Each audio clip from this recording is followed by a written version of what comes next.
தரணி வாழ் தமிழர்களின் இதய ஒலி தமிழன் 24.com. புங்குடுதீவு மாணவி கொலை வழக்கு தண்டனையை உறுதி செய்தது யாழ் மேல் நீதிமன்று. சுரேசாலை விவகாரம் அஸ்கிரி பீட தேரர் மூலம் ஜனாதிபதிக்கு பரந்த கடிதம்.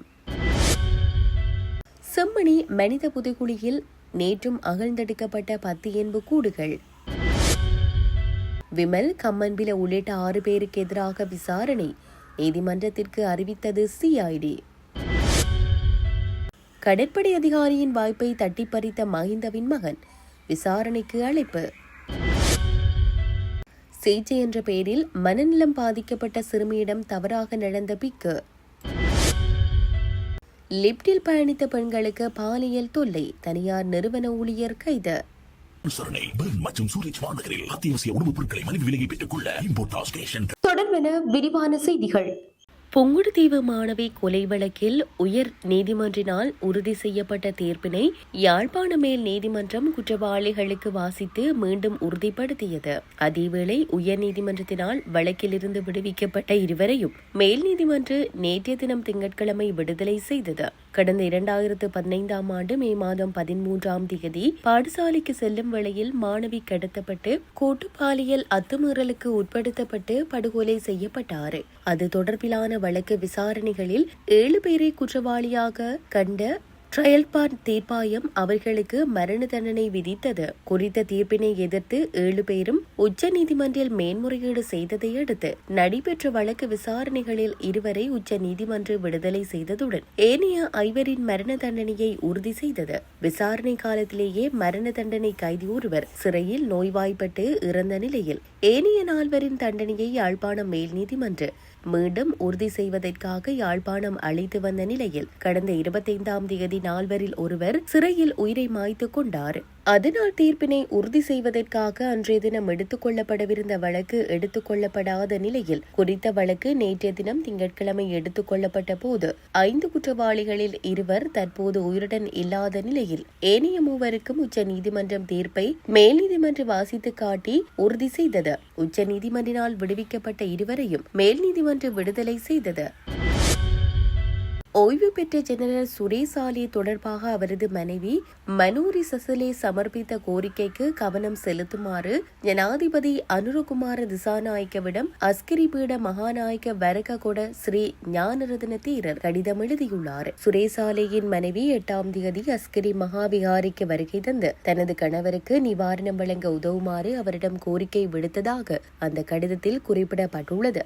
அதன்படி மகாதேரர் ஜனாதிபதிக்கு அனுப்பிய கடிதத்தில் அவரது வேண்டுகோள் அடங்கிய கடிதத்தில் நகல் தனது கடிதத்துடன் இணைப்பாக சமர்ப்பிக்கப்பட்டுள்ளது என்று கூறப்பட்டுள்ளது. மேலும் இந்த வேண்டுகோளை ஜனாதிபதியின் கவனத்திற்கு கொண்டு வந்து தகுந்த தீர்வு நடவடிக்கை எடுக்க வேண்டும் என்றும் அதில் கூறப்பட்டுள்ளது. செம்மணி மனித புதைகுழியில் இருந்து 2 சிறுவர்கள் கைக்குழந்தையின் உள்ளடங்கலாக 10 எண்பு கூடுகள் அகழ்ந்தெடுக்கப்பட்டுள்ளன. செம்மணி புதைகுழியின் 3ஆம் கட்ட அகழ்வு பணியின் 25ஆம் நாள் அகழ்வு பணிகள் நேற்றைய தினம் திங்கட்கிழமை நடைபெற்றது. அதன்போது புதிதாக 5 மனித எண்பு கூடுகள் அடையாளம் காணப்பட்டுள்ள நிலையில் ஏற்கனவே அடையாளம் காணப்பட்ட எண்பு கூடுகளில் சிறுவர்கள் குழந்தையின் எண்பு கூடுகள் உள்ளடங்கலாக 10 எண்பு கூடுகள் அகழ்ந்தெடுக்கப்பட்டுள்ளன. மீட்கப்படும் எண்பு கூடுகள் பல உடைந்த நிலையில் நேரு சீர்மையான நிலையில் காணப்படுகின்றன. அதன் அடிப்படையில் இதுவரையான அகழ்வு பணிகளின் போது 360 எண்புக்கூடுகள் அடையாளம் காணப்பட்டுள்ள நிலையில் அவற்றில் 351 எண்புக்கூடுகள் அகழ்ந்தெடுக்கப்பட்டுள்ளன. முன்னாள் அமைச்சர்களான விமல் வீரவன்ச, உதய கம்மன்பில மற்றும் தற்போதைய நாடாளுமன்ற உறுப்பினர் திலீப் ஜாவீர உள்ளிட்ட 6 பேருக்கு எதிராக நீதிமன்ற அவமதிப்பு குற்றச்சாட்டின் கீழ் விசாரணை ஒன்றை ஆரம்பித்துள்ளதாக குற்றப்புலனாய்வு திணைக்களம் கோட்டை நீதவான் நீதிமன்றிற்கு அறிவித்துள்ளது.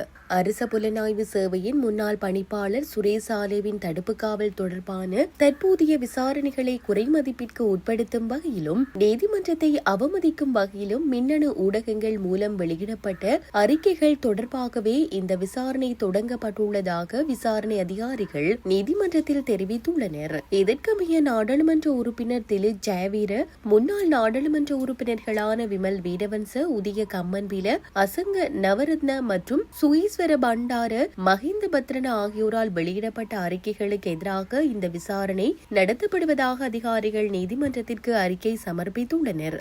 அதன்படி இந்த 6 நபர்களையும் எதிர்வரும் ஜூலை மாதம் 1ஆம் திகதி நீதிமன்றத்தில் முன்னிலையாகுமாறு உத்தரவு பிறப்பிக்குமாறு குற்றப்புலனாய்வு திணைக்களத்தினர் நீதிமன்றத்திடம் கோரிக்கை விடுத்துள்ளனர். இருப்பினும் சம்பந்தப்பட்ட நபர்களை நீதவான் நீதிமன்றில் முற்படுத்துவதற்கு தற்போது அழைப்பானை அனுப்ப வேண்டிய அவசியமில்லை என்று நீதவான் குறிப்பிட்டுள்ளார். மாறாக 2024ஆம் ஆண்டின் நீதிமன்ற அவமதிப்பு, நீதித்துறை அதிகாரம் அல்லது நிறுவன சட்டமன் 8 கீழ் அவர்கள் மீது குற்றச்சாட்டுகள் பதிவு செய்யப்பட்டுள்ளதால் விசாரணைக்கு பிறகு மேன்முறையீட்டு நீதிமன்றத்தில் ஒரு முறைப்பாட்டை தாக்கல் செய்தால் போதுமானது என்றும் நீதிபதி தெரிவித்துள்ளார்.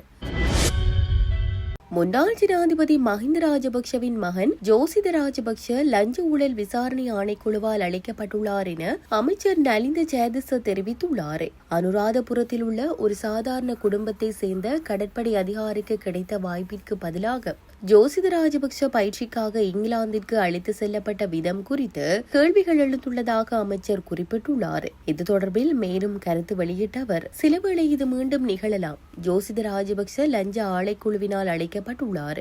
அவர் பயிற்சி பெறுவதற்காக இங்கிலாந்து சென்ற விதம் குறித்து கேள்விகள் எழுந்துள்ளன. அனுராதபுரத்தில் உள்ள ஒரு சாதாரண குடும்பத்தை சேர்ந்த கடற்படை அதிகாரிக்கு வாய்ப்பு கிடைத்திருந்த போது ஜோசித ராஜபக்ஷ மஹிந்த ராஜபக்ஷவின் மகன் என்ற காரணத்தினால் அழைத்து செல்லப்பட்டதாக கூறப்படுகிறது. ஒருவேளை விமல் வீரவம்சவும் கம்மன் பிலவும் இதனை கூட ஒரு போர் வீர வேட்டை என்று அழைக்கலாம். ஆனால் இந்த நடவடிக்கை ஒரு போர் வீரனை வேட்டையாடுவதா இல்லையா என்பதை மக்களே தீர்மானிக்க வேண்டும் என்று தெரிவித்துள்ளார்.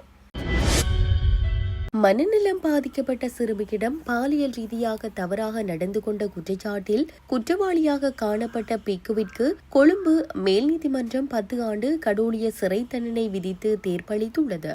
வழக்கின் விசாரணைகளின் போது முன்வைக்கப்பட்ட சாட்சிகள் மற்றும் ஆதாரங்களை ஆராய்ந்த நீதிமன்றம் குற்றம் சாட்டப்பட்ட பிக்கு சிகிச்சை பெறுவதற்காக விகாரைக்கு வந்த மனநலம் பாதிக்கப்பட்ட சிறுமிக்கு எண்ணெய் மசாஜ் வழங்குவதாக கூறி நம்பிக்கையை பெற்றுக்கொண்டு பின்னர் அவரிடம் முறையற்ற வகையில் நடந்து கொண்டது சந்தேகத்திற்கிடமின்றி நிரூபிக்கப்பட்டுள்ளதாக தெரிவிக்கப்படுகிறது. இதனையடுத்து குற்றவாளிக்கு 10 ஆண்டு கடூழிய சிறை தண்டனை விதித்த நீதிமன்றம் பாதிக்கப்பட்ட சிறுமிக்கு இழப்பீடாக 5 லட்சம் ரூபாவை வழங்குமாறு உத்தரவிட்டுள்ளது. தீர்ப்பை வழங்கிய நீதிபதி, மத தலைவர்கள் மற்றும் சமூகத்தில் நம்பிக்கை பெற்ற நபர்கள் தங்களுக்கு வழங்கப்பட்ட நம்பிக்கையை தவறாக பயன்படுத்தி பிறருக்கு தீங்கு விளைவிக்கும் செயல்களில் ஈடுபட்டால் அவ்வாறான குற்றங்களுக்கு எதிராக நீதிமன்றம் கடுமையான நிலைப்பாட்டை கடைபிடிக்கும் என வலியுறுத்தினார்.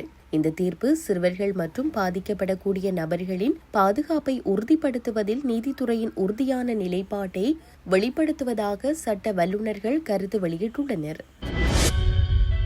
சென்னை அண்ணா சாலையில் உள்ள வணிக வளாகம் ஒன்றில் லிப்டில் பெண் ஒருவருக்கு பாலியல் தொல்லை அளித்ததாக கூறப்படும் சம்பவம் பரபரப்பை ஏற்படுத்தி உள்ளது. இந்த சம்பவத்தில் தொடர்புடைய ஒருவர் கைது செய்யப்பட்டுள்ளதுடன் மற்றொருவரை போலீசார் தேடி வருகின்றனர். போலீஸ் வழங்கிய தகவலின்படி சென்னை நுங்கம்பாக்கத்தை சேர்ந்த பெண்ணொருவர் தனது தோழியுடன் அண்ணா சாலையில் அமைந்துள்ள வணிக வளாகம் ஒன்றிற்கு பொருட்கள் வாங்க சென்றிருந்தார். அப்போது இருவரும் வணிக வளாகத்தின் லிப்டில் பயணித்துக் கொண்டிருந்த போது அதே லிப்டில் இருந்த 2 நபர்கள் அவர்களிடம் பாலியல் தொல்லையில் ஈடுபட்டதாக கூறப்படுகிறது.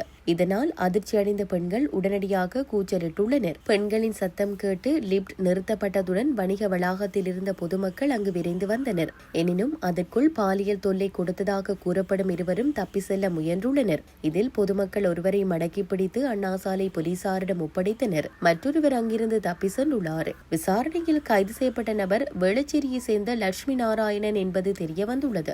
அவர் தனியார் நிறுவனம் ஒன்றில் பணியாற்றி வருவதாகவும் போலீசார் தெரிவித்துள்ளனர். இதையடுத்து அவர் மீது பெண்களுக்கு எதிரான வன்கொடுமை தொடர்பான சட்ட பிரிவுகளின் கீழ் வழக்கு பதிவு செய்யப்பட்டு மேலதிக விசாரணைகள் முன்னெடுக்கப்பட்டு வருகின்றன. மேலும் தப்பியோடிய மற்றொரு சந்தேக நபரை கைது செய்வதற்கான நடவடிக்கைகளை அண்ணா சாலை போலீசார் தீவிரப்படுத்தியுள்ளனர்.